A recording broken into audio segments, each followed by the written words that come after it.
I am joined today with Karen from Sense and Purpose.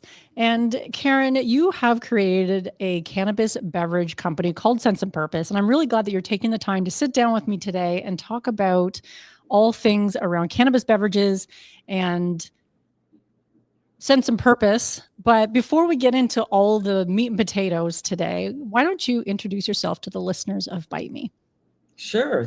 Thank you. And thank you for having me. I'm really excited to be here today. As I said, this is my very first podcast. So Yay. it's kind of a milestone of itself, hopefully the beginning of some great things to come. But yeah, so I've been in the cannabis business for pretty much 4 or 5 years since legalization. But pre that, I actually worked in consumer packaged goods. And I was very much a corporate person. I worked with basically two companies my whole career. One was Quaker Oats, which was eventually bought by Pepsi. And so Pepsi would be Pepsi QTG. So that group for 18 years. And then I went on to lead Nestle Waters in Canada. So yeah, that's a little bit about me. I personally, that's business side. Personally, I'm a single mom, single parent, and have been since my two boys were 2 and 4. They're now 29 and 31. So that was quite some time ago. And happy to report that they're doing quite well and on their own. So I'm kind of feel like I'm living my long missed teenage years. I'm back to being on my own. That's kind of nice though, isn't it? Especially at a time in your life when you probably feel like you have a lot more knowledge and wisdom about how the world works. So Absolutely. 10 years ago, I quit the corporate world. I kind of quit life. Things were tougher back then. One of my sons was really struggling with addiction and mental illness.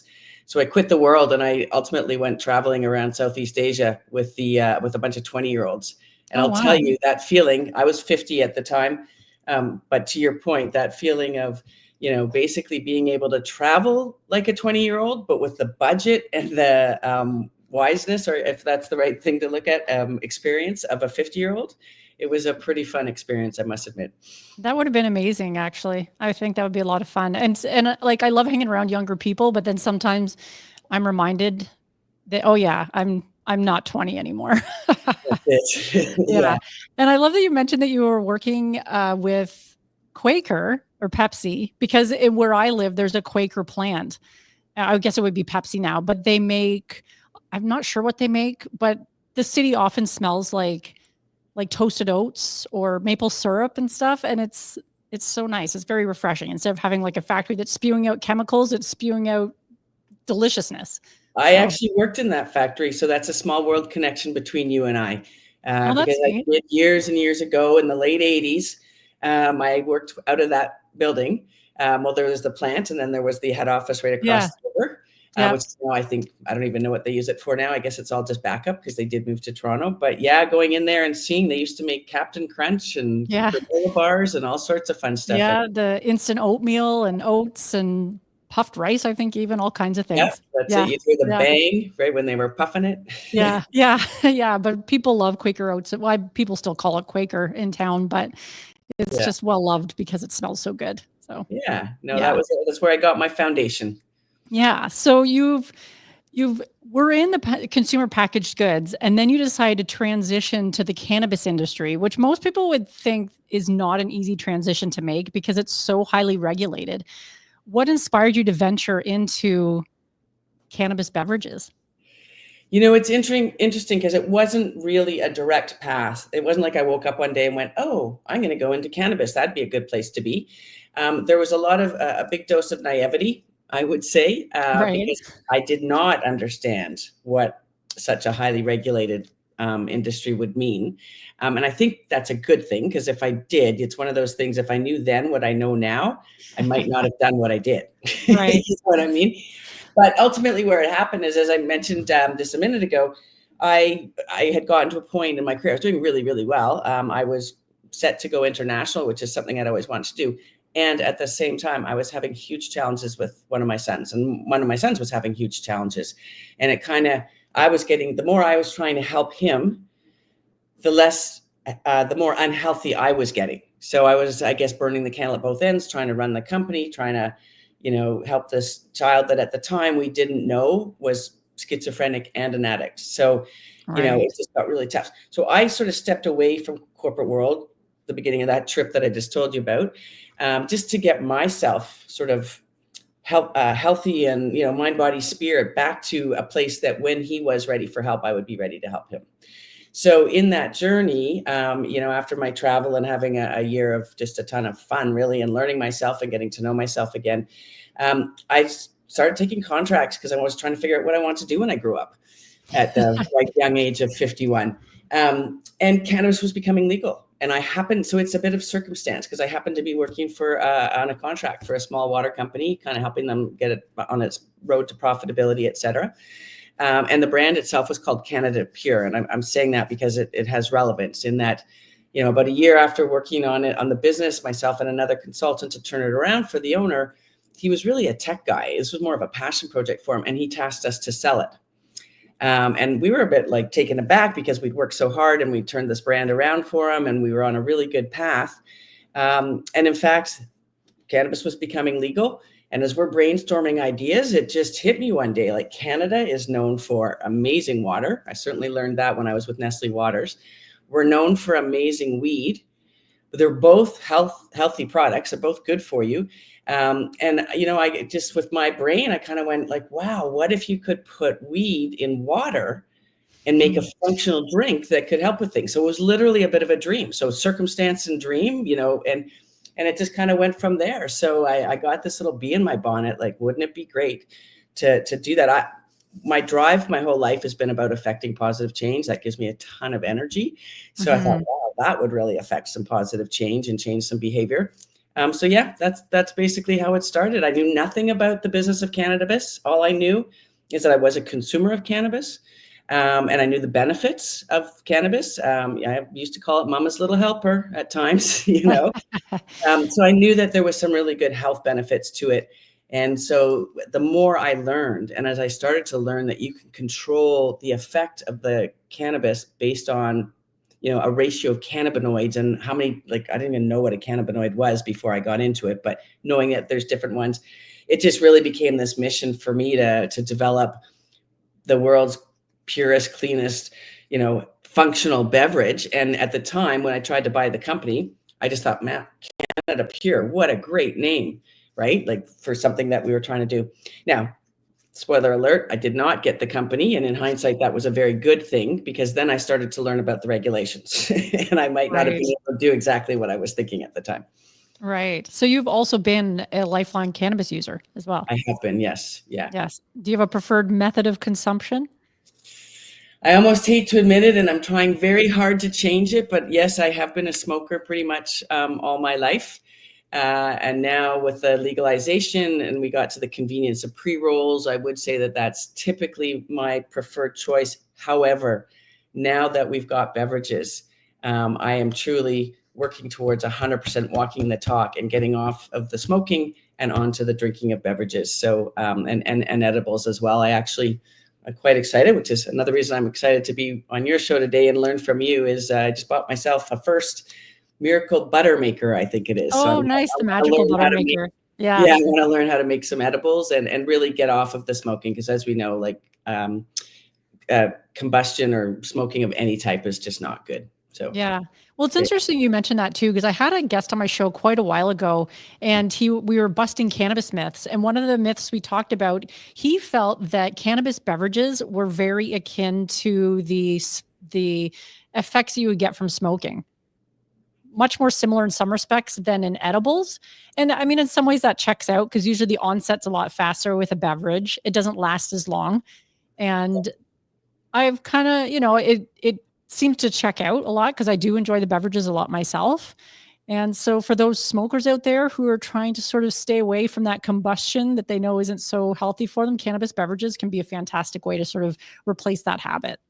Yeah, I would also build on that. It's totally true. It is like edibles. It is a little bit of a different, it's sort of a whole body. Yeah. I think. Yeah. So it does have a different feeling. And then the beverages, depending, I mean, there's resin beverages, there's the ones like mine that have different cannabinoids and different ratios. There's some that are just straight THC. So they do definitely, I think, because they do hit you harder or faster, sorry, and you come off of it faster, you definitely get much more of that feeling, say, like a joint. Yeah. But I would also say, and certainly for those legacy consumers out there, like myself, I've heard this a zillion times. And what I tell them, like, they're like, oh, I'm never going to swap a beverage for my joint. It'll never do what I want it to do. So there's a couple of things. Is one, it's really quite complementary. And so for someone like myself that's trying to smoke less, my strategy to do that is I enjoy one of my own beverages, maybe two or three, while I'm smoking. But what I find is A, I smoke a heck of a lot less, and B, it kind of, well, because more so than B, because it basically, keeps the beverage complements the high, Yes. and it kind of Yeah. keeps you guys there. And Yeah. so it's helped me significantly cut down. And then, Yeah. of course, there's always times when you're in situations that you can't smoke anyways. And so Yes. they're great for that. Yeah. Yeah. So beverages are wonderful all around. So that's why I probably talk about them so much on my show. But Hey, I didn't ask you, did you've tried the Sense and Purpose beverages? Did you want to yes, I share a did. little Yeah, bit? they were great. And I think the favorite one that I tried was the Recharge. Yeah. Yeah, because that was the sparkling water one with the juice, which was a really nice combination because I love sparkling beverages and I often drink just plain sparkling water, but that the juice that was with it was really nice. Yeah. That one Yeah. was a pretty neat one. That's our latest addition to the family. And what is unique about it relative to the other ones is it really truly is just juice and sparkling water. Yep. That's it. No sweeteners, no taste maskers or anything like that. And then, of course, the emulsion in it with the cannabis. And it tastes great, right? It doesn't taste like cannabis. Did it taste like cannabis? No, no, not at all. Which Yeah, is yeah. another reason why I like a lot of the cannabis beverages. Yeah, that Yeah. was the intent. The challenge Yeah. is that a lot of my competitors use a ton of sugar to mask the taste. So Yes. being able to do something that's natural and with juice, and I must admit, there may be just a little influence from my past and working with brands like San Pellegrino sparkling fruit beverages, or Okay. to me, the Yeah. Recharge is a little bit like, I don't know if you know the drink Orangina. Mhm. It's an Italian beverage, as are Yep. the San Pellegrino. So it's a little bit modeled after that. Yeah. Well, you like you said, you obviously have the perfect background for that because it was lovely. And there is a bit of sugar in it, but it's really pretty marginal, especially when you look at some of the sugar content of other cannabis beverages out there. Some of them are really high, like more than a can of Coke too. So, Yeah. and there's still a lot of great ones out there, but you kind of have to pick and choose when you might want to consume that sugar. So it's Yeah. not really as much of a concern with your Well, body. and I mean, some of them are so high in sugar, and you said it, like they're more than a can of Coke. Again, just because I've been in that business for so long, I know that a can of Coke is 39 grams of sugar, and that's a lot. And I've also Mhm. learned that 1 gram of sugar is about the equivalent to 4 teaspoons of sugar. Right. So, when you've got some of these beverages then that are like 40 grams of sugar, do the That math. visual. Yeah. You Yeah, can do just the imagine it, visual. just that pile of sugar. That's it. That's Yeah. it. So people are choosy when they take it. It's not about. I think we're not about sort of avoiding those things. It's about moderation. But still, Yes. you can waste a lot of your I don't know, your sugar allotment on one drink if you're not Yeah, careful. absolutely. Because I can't remember what the daily allotment for sugar intake is supposed of added sugar is supposed to be, but it's definitely not 39 grams. It's a lot lower than that, I think. So, That is. yeah, you do have to pick and choose those occasions when you're going to use those higher sugar beverages. But Yeah. yeah, And that now, was what we were trying to address too. One of the things is knowing that. And again, this is where I feel like I've got a little bit of an unfair advantage because of my background, by just knowing and being so close to consumer trends and watching them for, certainly when I went to, it became even more prevalent when I went to Nestle Waters, because that's all we did was water or mhm, forms of water. But just watching the consumer trends and the growth and focus on health and wellness, right? So I knew that low sugar or avoiding sugar is something that folks are trying to do. Yeah, you can get into the zero sugar and seltzers. That's a pretty big segment in alcohol and in water, as you mentioned. 0 calories, zero sugar. I often think zero taste. So I was trying to find something in between yeah. that had a decent taste, was all natural, was low and low in sugar. So I Yeah, think well, you accomplished that goal for sure. But I wanted to also touch on, because you kind of mentioned it a little bit earlier about the purpose behind Sense and Purpose? Like, why did you choose that name? What's sort of behind that idea?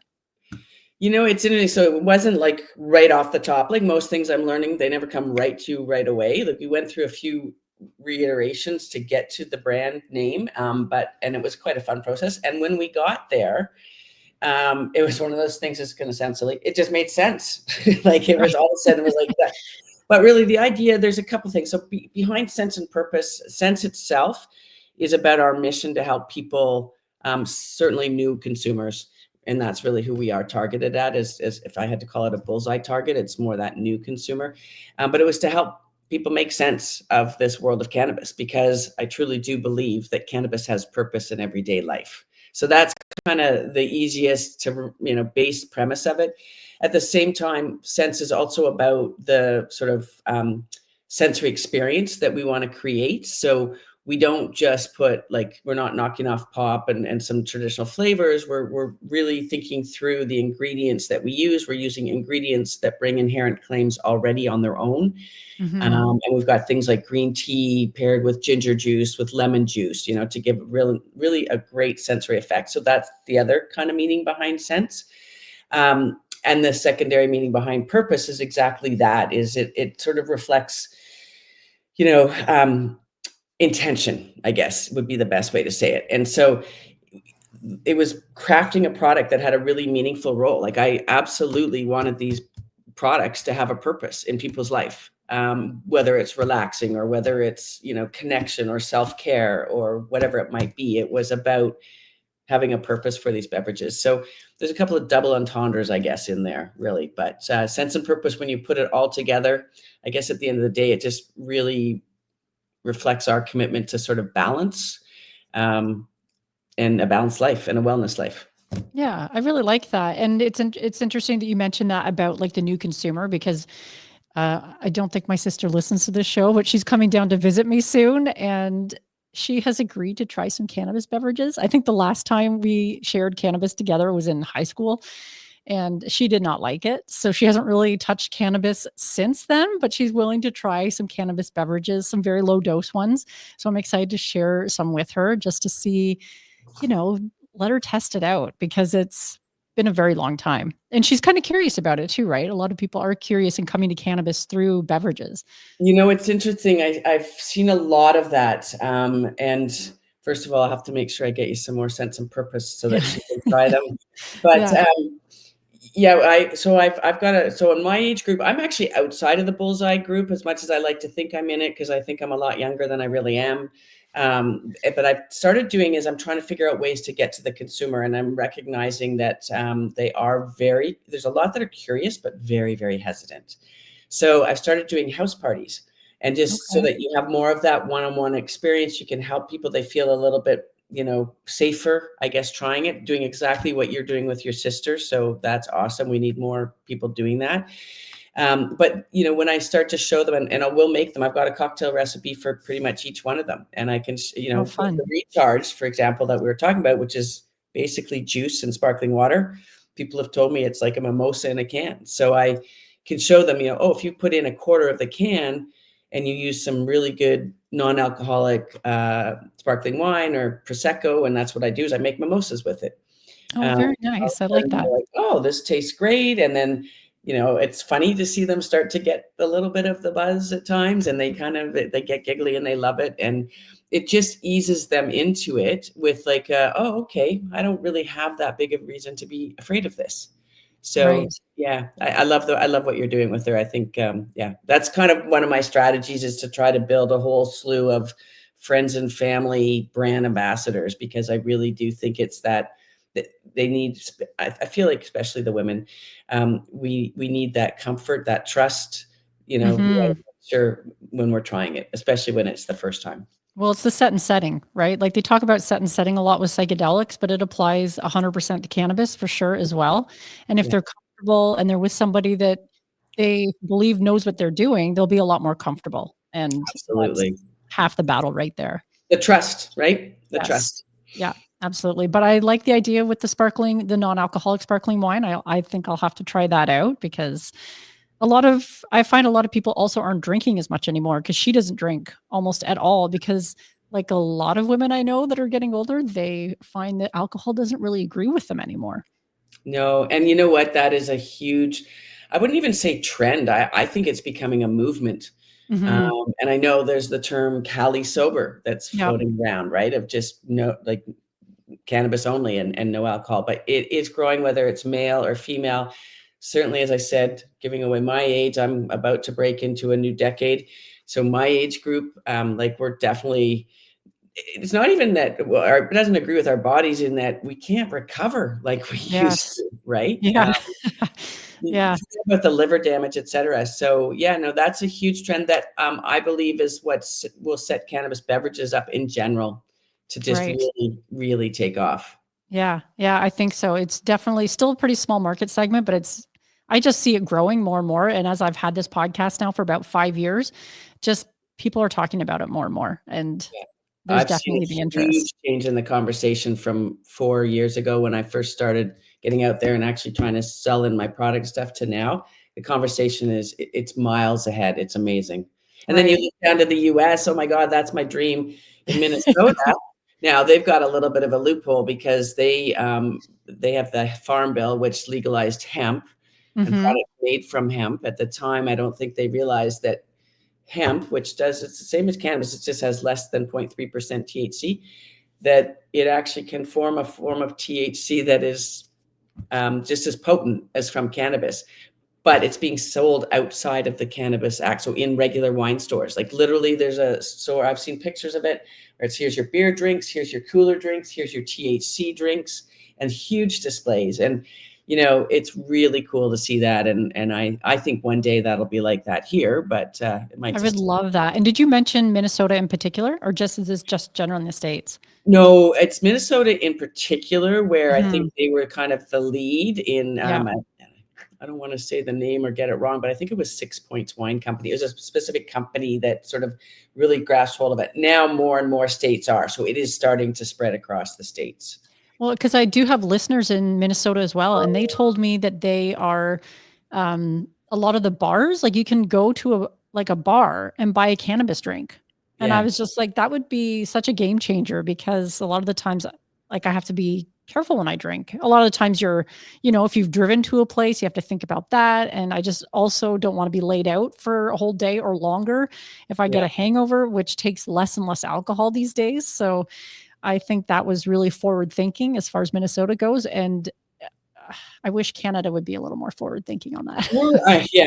We're just ultimately hugely conservative, as we all know. And you know what? For Mm, good reason. I think, like with Health Canada, the whole approach was start low and go slow. yeah. Really, really, really tight regulations. And I know a lot of people were kind of ticked off because it seemed in the time leading up to just legalization in 2018, and then beverages and edibles were a year later. It felt like they kept changing regulations and making them even tighter. And so there was some frustration, but at the same time, with their mandate of just trying to keep quality, keep it out of hands of kids, the safety, I Mhm. think the theory is it's always easier to loosen a regulation than it is to True. keep what's, and that's kind Right. of what's happened in the US. Like they've gotten themselves into a little bit of a pickle, but it's I think it's a good place to be. And I know it's going to start here in Alberta. I would say Alberta is our forward thinking portion of the cannabis industry. And so 2 years ago, I believe it was, they started allowing it at like comedy festivals and Okay. big fests and stuff, Right. concerts. They learned a bit in how they executed it. It was allowed again this year with opening it up a little bit more in terms of having space, a consumption area, whatever. So I think it's coming. I think it's coming. So I think so when there you will say be that the they day like that we'll be able to do that. so you're saying that you could go to a comedy festival and you could get a beer or you could get a cannabis beverage or something like that? Yeah, it wasn't quite that simple. It was like there Okay. was a segregated area, and Right. in the first year that they did it, I believe literally, like they would be in conjunction with a retailer, and you could almost like order it instantly, and the retailer would then bring it I to see. that space Yeah. and deliver it there. As it evolved, from what I understand, this past year, it was more about a retailer could actually have a little kiosk right on site, but it was still Yeah. in a segregated area, Right. somewhat away from the alcohol. Right. But I think it's only a matter of time where Yeah, you before they're next to each other. I mean, I don't know. Obviously, I'm a bit biased, but both again for beverages and for health and wellness, because no matter which way you look at it, a cannabis beverage is going to do a heck of a lot less damage to you than alcohol. Like Yeah. it's a Yeah. known carcinogen, alcohol, right? Yeah. It's hurting our liver, it's hurting our brain. Like, look at the issues. So I think once we kind of Health Canada and we've experimented enough with it, they get their heads around this and quite understand that. It's a no-brainer in my mind. So I just hope I Yeah. live long enough to see Yeah, it. I know, right? Because sometimes these things seem to take a long time, but I know there's people working on this kind of thing. So, and I am grateful that we also have federal legalization and not the, sort of the state by state Yeah, model that they're doing right now in the US. So there's definitely a huge advantage to that alone. So eventually, because also being able to buy a cannabis drink at a comedy festival sounds like the perfect combination to me. Like that's yeah, what I would love. So yeah. yeah. Now, as far as sense and purpose goes, what have been some of the biggest challenges that you've faced in bringing this product to market? Um, Probably not necessarily what you would think. I would say the biggest challenges were and continue to be one, raising money, Right. um, which links directly to cash flow. But when I say cash flow, what I've learned is that really means picking the right manufacturer partner. So, because of the sort of excitement, let's call it, around cannabis in the early days and these huge valuations on companies that then really 5 years later, have had to not downsize, I'd say right size. They were building empires. They had so much money. They were spending it on things that, they were building their empires without looking at what the market could hold, could bear. Mhm. And as a result, there's been a real cloud over cannabis. Then you throw in a few little extra twists like COVID, high inflation rate and interest rates now. I kind of look back at this, all you can do is laugh because otherwise you'd cry. But, I started product development in April 2020. Like, we were on plan. Right. We'd raised some money, or we were on our way to doing that. And all of a sudden COVID hit. So that really threw a wrench at first. And again, I think like any big challenge, it does depend on how you approach it, because I started to look at it as an opportunity. And so it worked out well. But so that would be one, is raising the money. There's been this cloud over it. So even today, we're about to start it. I've been trying for 2 years to raise money. I've had to self-fund because I just can't. People just are not interested in cannabis in Canada right now. So, Mm. unless you're a $40 million company. So that's been Right. a tough one. The other big one is just a bit of a negative that's come out of the high regulations, is that you have to have a license to sell it to the board. A lot of brands like myself do not have a license. It's very costly to get one.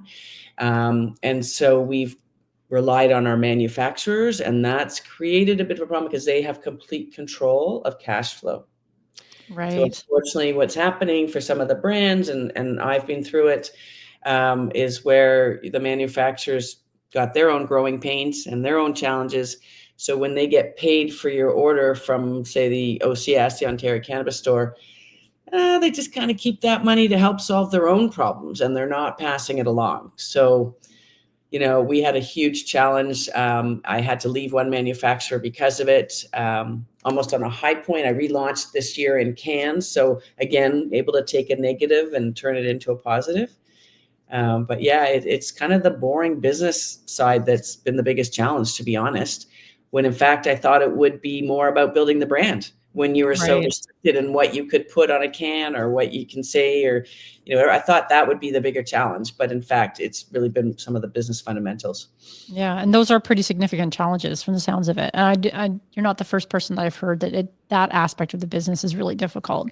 Yeah. So, which is unfortunate because I think there you would have more people participating, I guess, with some really interesting stuff if it wasn't so problematic to raise the money and deal with the licenses and all that kind of thing. So, Yeah. Well, and the yeah. other side of it, that it does really kind of hurt my heart, and I don't know what to do with it. I'd like to do something about it. I don't know what it means yet.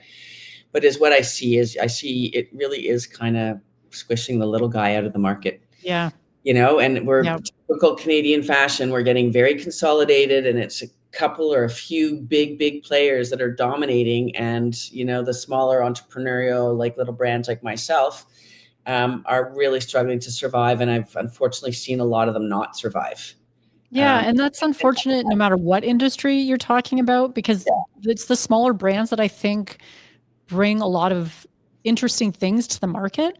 Cannabis is definitely no exception. And yeah, when you have like these huge businesses, they're just not as receptive, they're not as agile, I guess, and the stuff that they're putting out just isn't as interesting, I think. Well, and I mean, we're all focused on business, so I don't want this to come across the wrong way, but I think there is a different level of passion when you're dealing Yeah. with the entrepreneur directly, right? And Yeah. so, yes, for me, I hope to, make some decent money out of it and maybe retire one day, but it really isn't about the money. It was about being able to bring a really amazing product to market that does something that's going to help people. And so the creativity, you can lose that. Whereas a big company, they tend to be all about, okay, well, where's the volume today? And we're seeing that in our category. For example, with beverages, 70% of the category, of the products in the category are, the maximum THC. They tend to almost all be some version of a soda, whether it's a craft soda or a knockoff of root beer or cream soda, or what it is. And taste is iffy. Certainly in the beginning, they were awful. But then Mhm. that's when I started adding the sugar. But you know why? Because right now, the majority of the cannabis segment is typically male, typically sort of 30-ish. They don't care as much about sugar. They're more interested in getting a buzz or whatever it is. So that's where the market is today. Who is out there looking for the future? And I'm not sure that the big guys are really prepared to do that because they need to see a return a lot faster. Right. It That might be becomes a more little about the bottom unfair to line. say, like Yeah. a bit of a generalization, but that's Yeah. what I see. Yeah.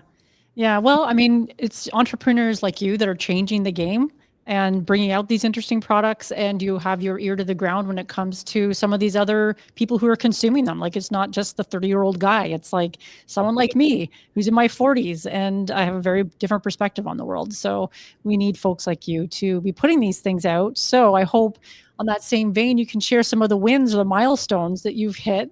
I mean, I'm sure it hasn't all been challenges. I'm sure there's been some good positives as well.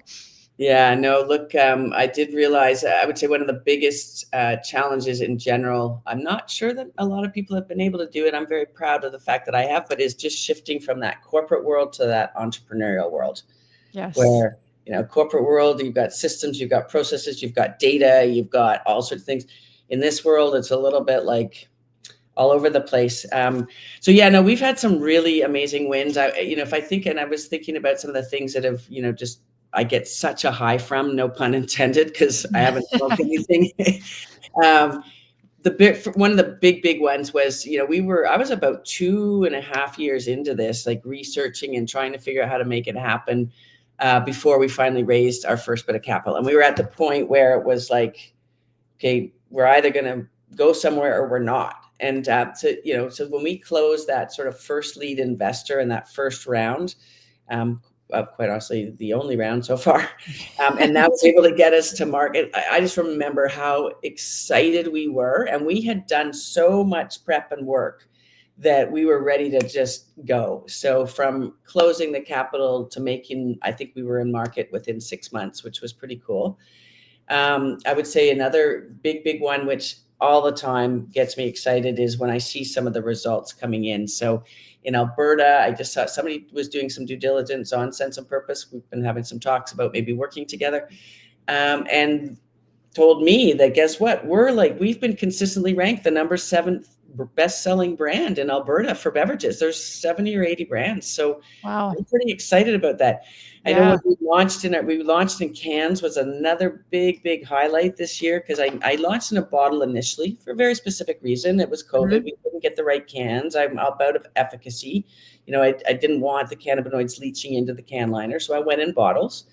But I knew ultimately I needed to be in a can. So switching manufacturers last year, getting new contracts, getting away from the one that wasn't paying me, and then being able to launch in cans, but really seeing how quickly we were almost out of market for a year, and then we got right back up to 300 stores carrying us so quickly, and that just tells me that the retailers get it, they understand it. So I don't know, I could go on forever. I mean, we No, but were that's great yeah. though, because if you didn't have those wins, then you probably wouldn't be sitting here right now talking to me because you would have given up by now. Well, I that's mean, it. yeah, That's it. yeah, like those One wins of keep you the going. biggest wins, I have to say, Margaret, though, and I do a lot of events because that's the one way you get that interaction. We leverage Yeah. technology a ton. We're very strategic. We're a very small team. I joke, I'll say we're a team of three, me, myself, and I. Uh, but I actually do have a fourth person that is with me on this journey. And but when we're at events, and I just did the Kind Winter Fair show, but when I see somebody like, oh, beverages, and they're like very skeptical, and they all taste like this, and then they taste it, and to see that look on their face, and then all of a sudden they're like, whoa, like what is this? And then you get into this full-on conversation. Like that in itself is probably the number one thing that gives me the energy to keep going and gives me Right. Yeah. It's yeah, dealing with it directly with the people who are consuming your product for yeah. sure, which is a really nice segue into my next question. And because you're a small business, you're an entrepreneur, you are interacting with the people that you're like the customers. What kind of feedback do you get, generally speaking, from the customers that are drinking your drinks? We almost always, like 99% of the time, we get really positive feedback. The things that they're most surprised about is that it tastes good. And believe me, in the first couple of years of cannabis beverages, again, we were a year later, so we've been legal since 2019. So the first 2 to 3 years, and even now, like they did not taste good. So I remember that. Yeah. people are typically surprised in a good way at how great they taste. And then when we get into the conversation of what they are, and like literally, I have 4 ingredients, outside of the emulsion, which takes up 2 lines on my ingredient sort of list. I Mhm. have maybe 4 ingredients in each one of them, very clean and very low in sugar. So people are always amazed at that. And then usually the third most common comment I get, almost always in this order too, is the dosages that we're using and the fact that we're playing with ratios of THC to CBD to give an effect. We're not allowed Mhm. to tell you about it, but that's why I named my beverages that way, like refocus, recharge, relax. They actually do what they say that they do. And what's even more fun is now I'm running into consumers at some of these shows or bartenders and retailers that have actually now tried the drink. And so every time I get the feedback like, oh my God, this actually does what you said it was going to do, is just amazing. It's almost to the point that I started to think maybe they're all just blowing smoke up my butt because no one has said anything negative yet. Like the most Right. negative I've had is, oh, I don't like grapefruit, or I can't have grapefruit because it affects my whatever Right. medication. Yeah. Um, so Yeah, yeah, and you'll run into that obviously, but I'm sure they're not blowing smoke up your ass because no. because you're putting out a great product. So why would they? Well, And exactly, and they don't know me, so why would they? But yeah, yeah, it's just sometimes I think I continue to be surprised at just how well received they are. yeah, yeah. Well, that's great to hear, and that's got to be part of the wins that you're experiencing is when you get that wonderful feedback from people. Yeah. But that does bring up the question of how you see stigma still showing up in the work that you're doing, because I tend to forget myself because like my whole world is around cannabis. I'm talking to cannabis people. I'm in like it's just all cannabis. And then I remember there's people like my sister who doesn't consume. Now she's pretty open-minded, being considering what I do, but there are a lot of people out there who still have a lot of stigma around cannabis and kind of, turn their nose up to it or whatever. And are you encountering that very much in the work that you're doing? I've definitely come across it, and I would agree with you that it is probably still our biggest challenge. Again, I'm a type of person that a challenge means an opportunity. So I think it is our biggest opportunity. I do think it is starting to fade quite quickly, which is great. I think I've also learned there's some people you're just never going to change their mind, right? Right. So I'm learning to back away from those pretty quickly. But Mhm. the majority of people that I'm coming across, also in my family, like I'm all about cannabis as well. As I said up front, I've consumed my whole life. Not that most of my family knew that. That's only recent that they've learned that. Um, but most of them were not. Like I grew up in a generation of basically drinkers, and so Yeah. even my friend group, they're all drinkers, and they're very hesitant. There's some stigmas there. Some of them I've not tried to push it, but I find the majority of them are quite open. And one of the probably the most surprising things when I think of this stigma and how it's going away, the fastest growing group of cannabis consumers is like 60 plus. Right. Surprisingly enough. I've actually been asked to come into my mom's in a retirement home. I've been asked to come in and, you know, demo my beverages and talk about them. And quite frankly, I'm nervous to do that. I haven't done it yet. I'm actually thinking of a group called the Cannabis Nurses, because quite honestly, I'm too afraid to go and talk about a recreational product in a setting like that with people that I don't know what meds they're on. So, Right. I think Yeah. there's a lot of work we have to do there. But the point is, my 83-year-old mother drinks half a can of Relax every night to go to bed so that she can stay asleep. So the stigma is there. I think my takeaway would be the stigma is there. It's definitely fading fast. We're doing our part, you and me, to sort of help get rid of that stigma. And I think the more we bring it out in our conversations, like certainly now all of a sudden around my friend group, it's like no one's like, oh, you're in cannabis. It's, it's just a conversation. How's business Yeah. going? What are you Yeah. doing? And people find it interesting. But when you mention that it's the 60 plus group where that demographic, that interest is growing a lot, it's surprising, but it's not surprising because cannabis is so effective Yeah. so helping people with so many different ailments. So the fact that your mom, for example, uses it to help her sleep. And then there's also the idea too that a lot of older folks, they like you said, some people will never change their mind, but they might be open to trying a cannabis topical because That's those it. can also be super effective. So that's if they don't want to get high, and some people just don't, then there's definitely other options that the plant can offer them too. So that's what makes this thing so wonderful. Well, and I think right there you're hitting it is people are starting to understand slow, it's lagging even a little bit, but that it's not always about getting high, Yeah. right? You Yep. get into some of these CBD and the minor cannabinoids like CBN and CBG and CBC. I don't know. I was doing some research because I want to get into that with my drinks. CBN is a minor cannabinoid that I found out apparently has been used for like 50 years to treat insomnia, but we Right. didn't know about that, right? So Yeah. I think the more that people are learning and understanding that it's not just about getting buzzed, they're definitely, that goes a long way to getting rid of the stigma. Yes, I think especially with probably older folks as well, just because that the idea of setting an intention or using it intentionally Yeah. resonates with a lot of folks because they just don't want to feel like they're just, I don't know. I mean, I'm too old to be like, I'm getting wrecked. That's just not where I'm at in my life right now. Like maybe 20 years ago, that might have been a different story, but that's not what I'm trying to do these days. So No, I hear you 100%. It's not my favorite activity anymore at yeah. all. Now, are you doing anything else with sense and purpose around the concept of educating consumers about responsible consumption? We're doing our best within the limitations that we have. I always believe in pushing the envelope. So yeah, I mean, we've got an education for sure. Education is at the base of everything we do, from retailers and bud tenders onward. When I get new listings, I'm pretty insistent. I mean, of course, I'm not going to turn it down, but I really push for saying I want the ability to train and educate your staff because they're the ones that are going to be influencing the consumer. So definitely do a lot there. I've got training videos and that sort of thing that we do with them. With the consumer, it really is always trying to put it in that guise of, not guise of, but it like in that realm of education and talking about how it can help them and the function. Mm-hmm. I'm pretty sure I've taken a different approach than most. I really have approached this not as not like cannabis beverages, not as a cannabis opportunity, like not as just another format of cannabis. I've really approached it as a beverage opportunity, and it's a functional beverage opportunity, and our function just happens to come from cannabis. So, Right. Yeah. yeah. So you're really taking the lead on that and saying, because the bud tenders too have a pretty important role because they are the customer facing employee at any dispensary. And people are curious. They want to know, Yeah. how's So this going to help them? education wise, I'm really keen. It's just a brand new relationship I'm starting to form, but I met a few weeks ago, maybe a month ago now in Calgary. I was out there for an event.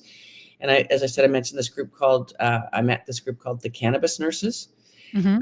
And they do a lot of work with veterans and helping elderly and educating. When I told them one of my concerns about going into a retirement home, they're like, well, let's do it together because we know that side of it and you've Right. got the product. So Yeah. looking forward to doing more collaborations where education is at the forefront of it. Right. And I think that's really important too, especially on the medical side, because even though it's legal here, there's a lot of medical professionals that are still hesitant to prescribe cannabis, if you will. Um, like if I go to my doctor, they're probably not going to tell me, oh, just use some cannabis. Like that's just not where they're at yet. And they need some of that education, which they're probably not getting in medical school. So No. these types of collaborations are really important. And it sounds interesting because, like you said, there's older folks in nursing homes that want to know about this stuff and they'd be really interested. There's also younger folks too, and I look back with, I don't know if it would have helped, but I look back at the situation with my son. And in hindsight, which is always 2020, Mhm. and we look back way back to when sort of his challenges started, and he was smoking a lot of weed. And because I'm tolerant of weed, I kind of thought, he's a rebellious teenager. He's going to grow out of it. You know what I mean? But what I realized and learned was that he was self-medicating because he Right. was anxious, and he couldn't sit still, and there was all sorts of issues going on that he was trying to calm himself because he was too embarrassed to talk about the anxiety he's feeling. And when you Mhm. look at, unfortunately, society today, and we could go a whole other podcast just probably on that, but there's a lot of young people, middle-aged people, like we're all mental illness Mental is health. is a Yeah. huge challenge. Yeah. Yeah, and it's not something that gets talked enough about, and I don't know if there's sometimes enough funding even in Canada for mental health services and stuff, because Yeah. there's still stigma around that as well, for sure, Yeah. to come out openly and say you're having these struggles. But it's also not surprising because I feel like we live in some really weird times right now too. And if you're Yeah. already having some struggles with mental health and then you pile on all the weird shit that's happening right now, it's cannabis can be very helpful, but it's also that's when you probably need a little more guidance as far as using it so you're not self-medicating. Absolutely. Absolutely. Yeah. I live right near CAMH. I'm here because of my son. That's how I got to this area. And Mhm. their whole model is about harm reduction. Yeah. Right. And I kind of look at, and I even look at myself, like before I quote quit the world in 2015, I mean, I was drinking too much. I was smoking too much. I was toking too much. I was working too much. Like I was just a Mhm. mess. And, had I had something like sense and purpose available to me, I honestly believe I would have been in a very different place. Right now, I Right. went away. I fasted for 28 days, and I detoxed, and I did all that great fun stuff that you needed to do because it's not just about not drinking, so to speak. But yeah, I think there's a huge place in the world for this type of thing. Yeah, absolutely. Now, how has working in the cannabis industry changed your perspective on cannabis? Because you already mentioned that you've been sort of a lifelong cannabis user. Has your perspective changed at all? I would say, if anything, it's probably broadened and sort of grown even more to love what it can do.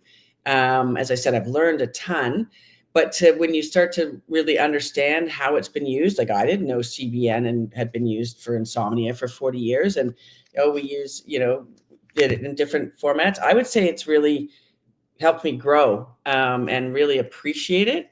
And I've loved as I've learned the industry. You have to network. That's the way you learn from other people, and just to see how it's impacted and affected so many people in such a positive way and the different uses. Yeah, I have absolutely. I love being in the industry. I'm not afraid or shy or nervous to tell anybody I'm in cannabis anymore. I might have been a little bit at the beginning, I will admit. Mhm. Like, oh, what are they going to think of me? And I did actually. I lost one or two friends over it, to be honest, Right. into cannabis, because they're like, "How could you do that with this son having the challenges you have?" And they just thought it was very poor taste. So Mm. you have to kind of let those ones go and work through Mhm. them, because but just to see and know the benefits, it's incredible. Right. Yeah. Well, that makes a lot of sense to me because I know before I started this podcast, I knew some stuff about weed, but not that much, I realize now. In fact, I think I knew very little, actually. I remember there was a point in my life quite a while ago that, I used to think that the strain names, the cultivar names were just kind of made up. And I suppose it like there was a lot I didn't know. Yeah, So legalization and having this show I've just learned so much, and legalization in particular, because you people are free to do more research and talk about it openly, and it's not yeah, underground and hidden, and that 100 years of prohibition has kind of set back the research a lot, but that's all changing now, which is really exciting to see. So it's an exciting time to be in cannabis as well, especially in Canada, because we're kind of leading the charge in the world, which is really exciting as well. So, yeah. yeah. And there's sometimes it's frustrating that we do, the research is opening up. It's awesome. But there's also been anecdotal research for thousands of years about how Yeah. amazing this plant is. Yeah. But I didn't know any of that. I never would Right. have thought to go and look into that. And it's only when you start to learn more, because we're in it, that you realize it. And it's empowering, it's exciting. You feel like you're part of something that's really positive, and Yeah. anything is going to have both sides. Like someone could always take advantage of whatever the situation is. But yeah, no, I think it's been pretty amazing. Yeah. So Yeah. for yourself and for Sense and Purpose, where do you see Sense and Purpose and yourself in, say, 5 years? Well, I would love to see Sense and Purpose as a much larger company. So Sense and Purpose is my brand. I just wanted to say something. And Woven with Hmm. two E's is the company. Right. So, and the whole idea of Woven is with the two V's I fully believe when you weave things together, it becomes much, much stronger. So my whole approach to business is about working with partners and bringing in like-minded business partners, not employees, right? And contracts and stuff. So Sense and Purpose being our first brand, it's got a lot of legs and it's got a lot of places it can go in the immediate future because of really funding. I see us rounding out the platform or the family. Like I did have a Recover in a little elixir shot. It was in Alberta, didn't get accepted here. It's a bit of ahead of its time. I see getting that into a can, and I see maybe some flavor extensions. But I also see us getting into with that brand, getting into, and in 5 years, I'd love to be the ones that are like the wellness leaders. We've got a menopause drink. We've got Oh, that'd be great. an old person drink, a sleeping drink, or whatever. Like there's so many places to go. So I want to go into minor cannabinoids and continue to work with ratios in that. But I also have a couple of other brands in my back pocket that I've trademarked. One that I've sort of trademarked and earmarked, in my mind, specifically targeted at the 2S LGBTQ plus community. Oh, cool. Big cornerstone of cannabis and its legalization. I also happen to be part of the community. So of course I want to support my community. So I think that's pretty exciting. And then I have another one that is, I would say, earmarked really for that Gen Z. This is the generation that's grown up only knowing cannabis being legal, Yeah. basically. Yeah. And they really aren't drinkers, like Yeah. alcohol drinkers. Now, I'm very conscious, and I think there's some absolute legitimacy about what cannabis can do to a young brain. So I don't want to quote market to them until they get to a certain point. I think the lead Gen Zs now are somewhere around 22, 23, I believe. Hmm. So I think it's probably only a matter of some time to get that. So yeah, I see the company just continuing to expand, and hopefully I can continue to lead it. Well, that all sounds wonderful, and also sounds like you're going to be really busy over the next few years, which Yeah, is exciting. But yeah, something you said to me that really stood out is the collaboration component, because I love the concept of collaboration versus competition, because yeah. I feel like it's just the way forward. Competition can be so negative, and it often is a lot of the times. And Well, I it can would be like to limiting, I collaborate. think. I think it can be limiting, right? Yeah. Because you Yeah. really aren't sure. I like to think of it as co-opetition. Yeah. Yeah. Yeah. We American cooperate, too. working together. Yeah. Yeah, I mean, I chat to other beverage owners, and it also comes back to or what is it? All tides, or tides lift all boats. Yes. Something So, like that. Yeah. yeah, I got to Yeah. get it straight. Every time I say it, I got to go check that one and get it straight.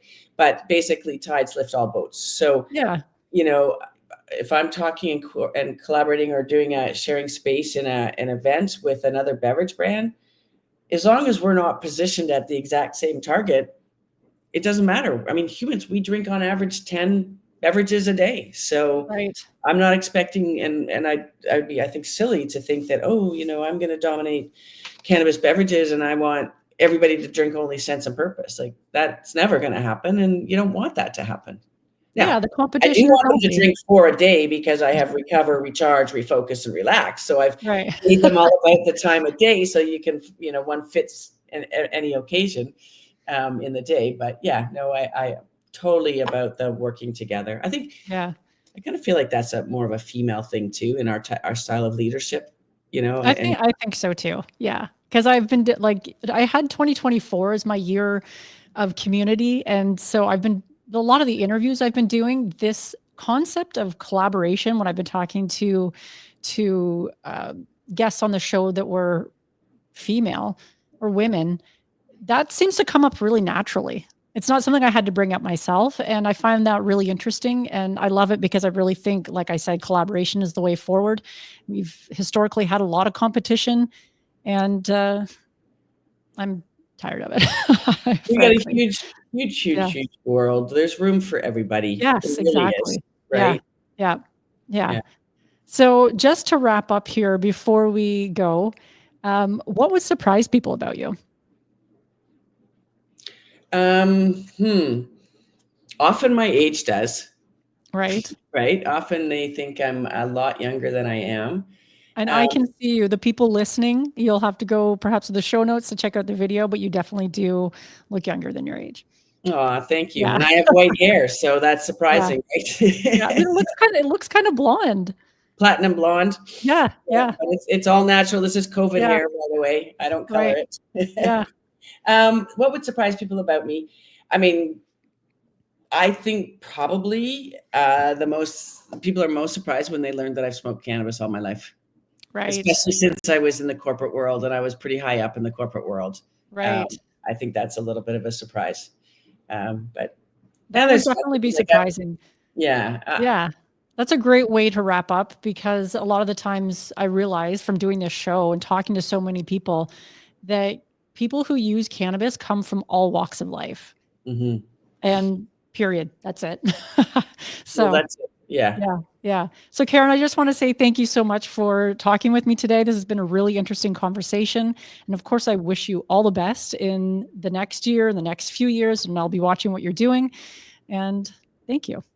Well, thank you for having me on, and I love what you're doing as well, Margaret, in terms of just helping break down that stigma, helping us understand different uses and different ways to enjoy it. And I think together we are making changes. So we're Yes. making a change. So I Yes. love it. Thank you.